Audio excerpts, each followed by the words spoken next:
BodyBags, where horror lies. Guys, Rob from Georgia here with you, aka VHS82 apostrophe.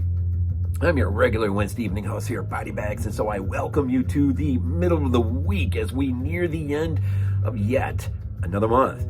With Theme Week coming up next week, we're going to take a look at incarnation of horror, so it's like rip-offs of great movies, right? And so, since I decided to run with Bloody Murder 2 for my Theme Week choice next week, going on the advice of those close to me, that is the better one. Bloody Murder 2 is the better one than Bloody Murder. And so I thought, okay, well, I'll just review Bloody Murder 2, and then, or as a lead up, I'll just watch the first one to kind of get a sense. So, pick this up for one deal. I got Bloody Murder 2, and Junior and Deadly Species, which is probably a ripoff of Species, right? Anyways, Lionsgate put out this 4-pack, I don't know, seven something. And so, but hey, look, I got a mini screen that stays there for more than 5 seconds, which is usually more than you get. There's a commentary on this thing, trailer, jump to a murder, which there aren't many, and the murders that do happen, well, they're anything but bloody. They are not very bloody in this movie. We'll get into that in a real quick second. But of course, it is a ripoff of the infamous classic Friday the 13th, which has a lot to owe to Mario Bava's Bay of Blood, right? Bloody Murder, film from 2000. This is week 491. From 2000, directed by Ralph E. Portillo, if that's how you say it. Starring Jessica Morris as Julie. And Julie is our final girl. She's the star, but she's a camp counselor, and her friends have just showed up like a good ripoff ought to be. And this is an independent, low budget. You're not getting a lot here, right? But the camp counselor, who's played by Peter Guillemette, that's how you say it. He actually, I think he anchors this film better than anyone in this movie. In fact, the girl who plays Julie, Jessica Morris, really didn't have a lot of good things to say about this movie, apparently, after filmed and out and everything, which is never good. It's, you know, kind of unprofessional, I guess. So anyways, Bloody Murder. What do you get with Bloody Murder? You know, in terms of a ripoff of Friday the 13th, you got the crazy, well, Henry, I think his name is in here, the one who is the prophet of doom, warning everyone to get out. You got that. You got a lake. You got the lakeside things. You got the pranks. You got the counselor. You got the counselors. And maybe even a little bit more, though, a little bit more than Friday the 13th. You get a little bit of more setup in terms of these counselors doing work to get things set up.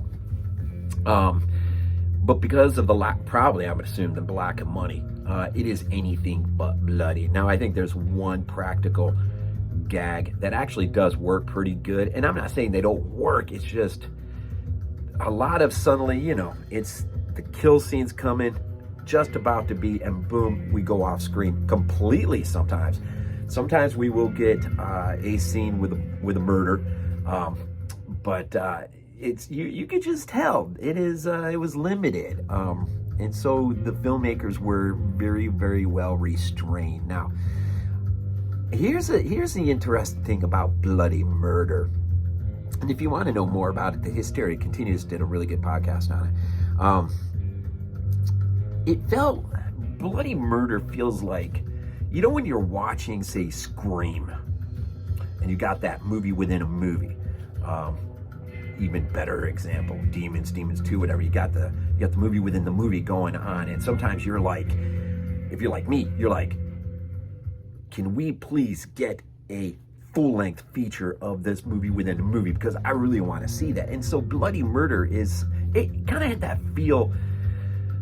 If we could watch the movie within the movie, how would it go? And this really does have that feature-length vibe of, say, if we really could see Stab feature-length, or any one of these movies that we get in the background.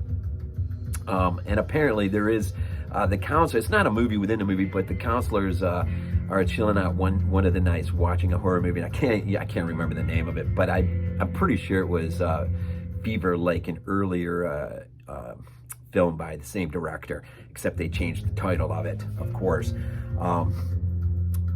And so it's kind of, that movie within a movie, full feature length, but restrained, probably mostly due to the lack of money, working with really not much. But in the end, enjoyable. Yeah, I mean, the pacing, I mean, it's not bad pacing. It moves. Some of the dialogue is the cheesiest stuff in the world. You've got this voiceover stuff going on that is just the dullest thing in the world sometimes to listen to. You've got your red herrings. Pretty much most of what you get in the Friday 13th is in here, but on a really much lesser view. Now, it's funny.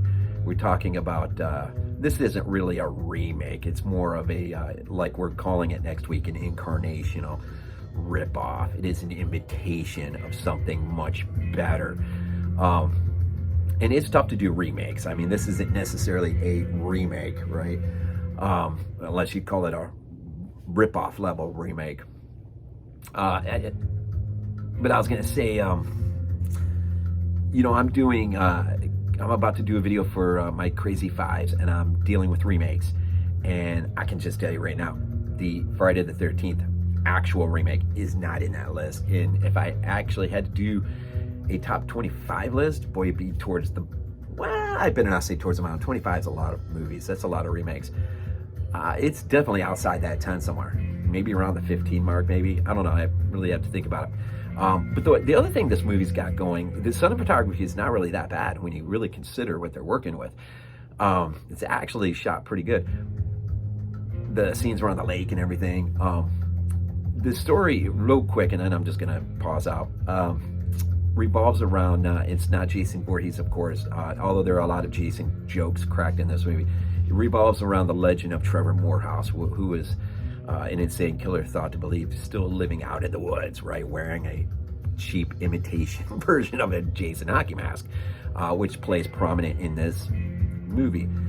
This movie, if anything, owes itself not so much to the original of the Friday 13th, but man, I had Friday 5 vibes all over this movie in terms of what is really happening and ultimately how the movie's resolved and the reveal and the reintroduction of Trevor Morehouse, who really isn't in the film, although he's at the beginning, I think.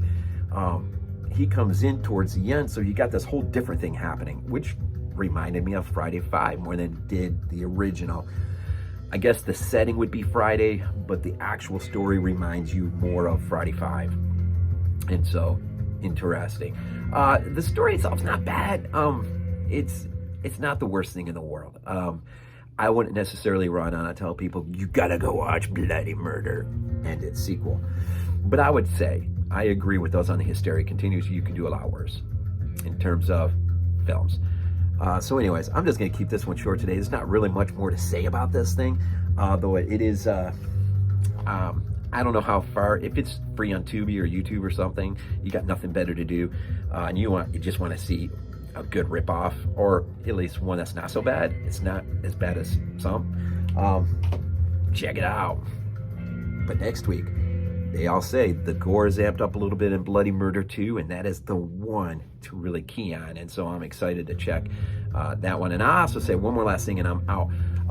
They're really, in terms not only the gore, but the other excesses that films of this nature can have, really, it's all absent, man. This movie really does feel like a made-for-TV movie or something. I mean, I have a hard time imagining this film being rated R. It would probably be PG-13. I'm sure, actually, I don't even know what the rating is. It is rated R. I'm not sure why. I have to think about it. I don't know. But anyways, so check out the rest this week and get ready for Incarnation of Horror that is coming next week. All ripoffs, all week long. Check us out. As always, go Bills. not a dream.